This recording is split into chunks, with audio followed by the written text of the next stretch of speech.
Hi guys! For this video ay gagawa tayo ng peanut brittle o panutsa. Gamit lamang ang dalawang ingredients. Unang-una ay ilalagay ang mani sa kawali. Halo-haloin ito na hanggang sa maluto. Comment below guys kung ano pa ang tawag nyo dito sa iba pang lengguwahe. Pagkatapos maluto ng mani ay iset aside muna at ilagay na sa kawali ang asukal na muscovado. Kung wala kayong asukal na muscovado ay pwede naman din ang brown sugar.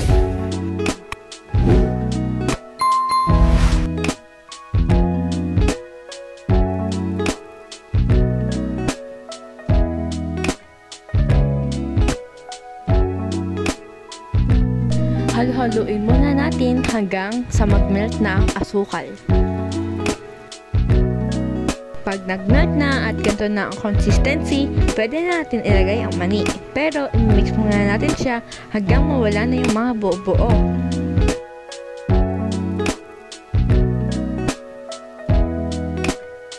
Ilagay na natin ng mani ng pakonti-konti at halo-haluin ito.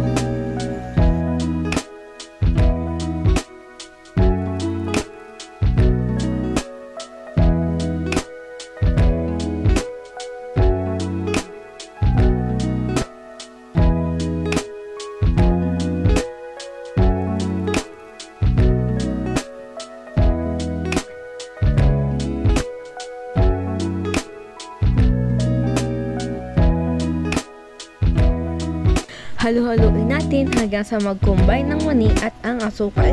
Huwag natin ito hayaan na masunog.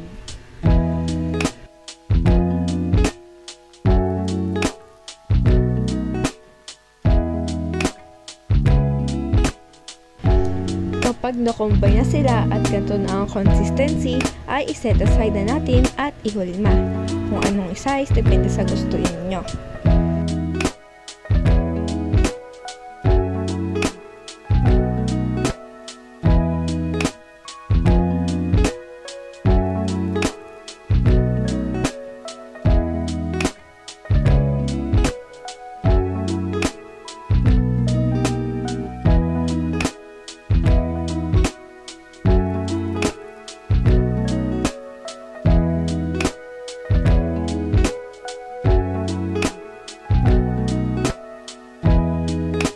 Antayin ng malamig at pwede na ito kainin.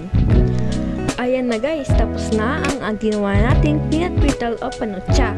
Ayan pala ang lahat na nagawa namin. Thanks for watching guys. I hope you like our video. Please follow, like, and share. Bye!